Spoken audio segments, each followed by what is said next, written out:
Olá, eu me chamo Eduardo e eu estou aqui para apresentar para vocês um relato de experiência intitulado Práticas Reflexivas de Leitura e Escrita Acadêmica em Inglês na Formação do Docente Pesquisador. Bem, como autores deste projeto, temos eu, Eduardo Schiller, que sou mestrando em Educação na Universidade Regional de Blumenau, na FURB, e também professor de inglês na Educação Básica. As coautoras desse projeto são Franciele de Souza Francisco, que é mestranda em Desenvolvimento Regional também na FURB, a Júlia Bilk Venturi, que é graduanda em Letras Português e Inglês também na FURB, e a professora doutora Cíntia Baller, que é professora dos cursos de licenciatura e do programa de pós-graduação em Educação da FURB. Bem, para contextualizar e localizar o nosso contexto da experiência, nós temos aqui então a nossa universidade, né? Dentro da universidade temos os programas de pós-graduação de várias áreas da universidade e para todos esses programas de pós-graduação nós temos oferecida a disciplina chamada Scientific Reading and Writing in English, né? Que antigamente era chamada de inglês acadêmico, que por se tratar de uma disciplina sobre ler e escrever em inglês, optou-se por colocar o título também em inglês, né? Então ficaria leitura e escrita científica em inglês, se fosse traduzir literalmente, certo? Essa disciplina, ela atinge os programas de pós-graduação de educação, desenvolvimento regional. Na verdade, ela atinge todos, né? Mas nessa experiência relatada específica, tinham estudantes dos programas de pós-graduação em educação, desenvolvimento regional, administração, contabilidade e engenharia, todos cursando a mesma disciplina.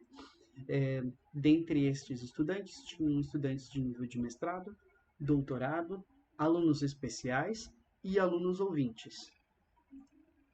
Bem, com o objetivo desse relato e o objetivo da prática relatada aqui seria a questão da internacionalização, né? Com a prática de leitura e escrita na língua inglesa, que é a língua global, a língua franca do mundo. O estudante com essa prática e com essa ferramenta, ele consegue a sua produção acadêmica, ela consegue atingir horizontes mais longínquos, né? Tanto a prática da leitura quanto da escrita acadêmica, ela é muito importante e as práticas relatadas aqui, elas contribuem não só para ler e escrever em inglês, mas para ler e escrever de maneira acadêmica e de maneira geral, né? Uma vez que o estudante do programa de pós-graduação, ele compreende a sistematização da leitura e da escrita acadêmica num outro idioma, ele reflete na sua escrita no seu próprio idioma, no caso aqui a língua portuguesa, né? E todos esses aspectos, eles contribuem fortemente para a formação do docente pesquisador. Eu digo docente pesquisador porque um mestrando ou um doutorando, ele vai se tornar um docente e ele está na trajetória dele como pesquisador. Bem, em questões teóricas, nós começamos com os autores, que foram os principais autores abordados durante a disciplina, que são Swales and Fick, 2019. Eles apresentam para a gente The Four A's, ou os 4 A's, né? Que, traduzindo, os A's não fazem muito sentido, né? Nós, aqui no ciclo de conscientização retórica de Swales and Fick, nós deixamos os termos em inglês para poder justificar os 4 A's, como ele chama, né? Então, nós temos a analysis, a análise, awareness, né? A consciência, acquisition, a aquisição, e achievement, que é a realização. Então, a gente analisa o conteúdo, a gente tem consciência de como ele funciona, existe uma aquisição da linguagem e para ter a realização, para se atingir o que queria, depois analisa de novo e o círculo, né, ele segue. Né?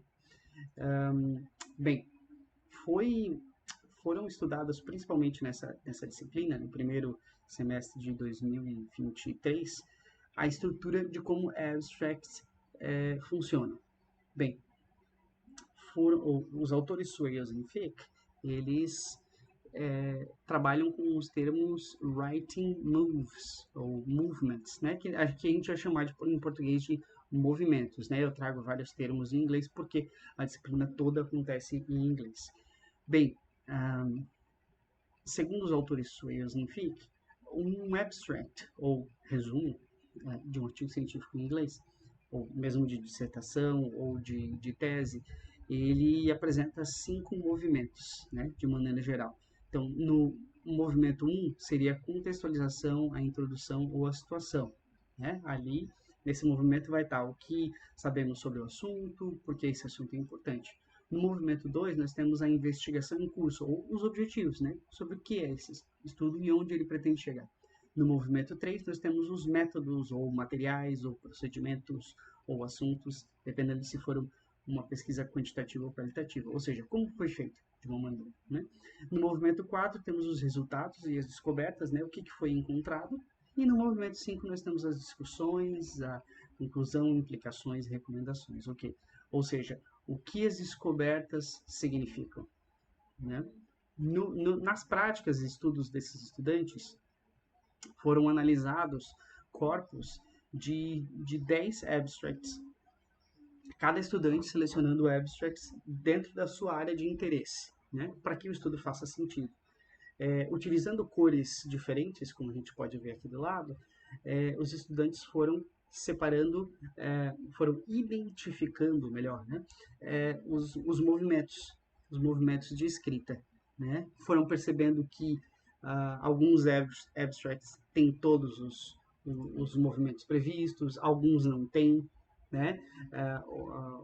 Tiveram muitos momentos de discussão de por que alguns abstracts têm todos os movimentos, alguns não têm, quando pode não ter algum, por que determinado autor usa todos os movimentos ou não. De início, fazíamos essa separação com as cores e às vezes até com o que significava cada um dos movimentos. Foram feitos muitos momentos de reflexão em cima de do estudo de vários abstracts. Tivemos corpos de 10 abstracts. Alguns estudantes optaram por ter mais para poder fazer maiores análises, tempo verbal, metalinguagem, todos os aspectos de cada um dos movimentos foram estudados para que no final o estudante conseguisse ter uma escrita de maneira consciente, sabendo o que está fazendo na hora em que lê um abstract e na hora em que está produzindo um abstract. Né? Aqui a gente tem um exemplo aqui da mesma estudante que no início utilizava as cores, separação, né? No final, com um dos textos finais de abstract da autora.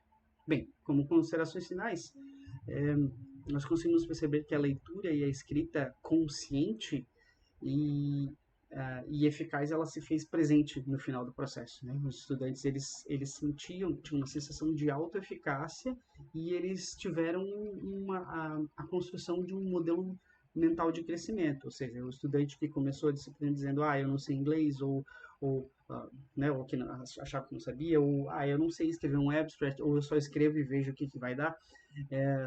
Esse estudante, ele terminou com a ideia de que ele tem consciência de como um abstract se constrói e de que ele consegue ir além disso, porque agora ele percebe que a escrita, ela existe movimentos, existe lógica, existe uma sistematização, por mais que ela nunca vai ser um modelo fechado. Né? Por fim, é muito importante que na formação do docente pesquisador, quando ele tem uma escrita e uma leitura consciente, conseguindo usar essa consciência como ferramenta, tanto na língua portuguesa quanto na língua inglesa, ele tem maiores possibilidades de divulgação científica. Logo, ele tem a sensação de ser mais bem-sucedido, logo ele tem a sensação de ser um docente e um pesquisador que consegue fazer com que o que ele produz cientificamente chegue até os seus pares de uma maneira mais eficaz. mais bem-sucedida. Bem, essas são as nossas referências. E é isso aí. Muito obrigado.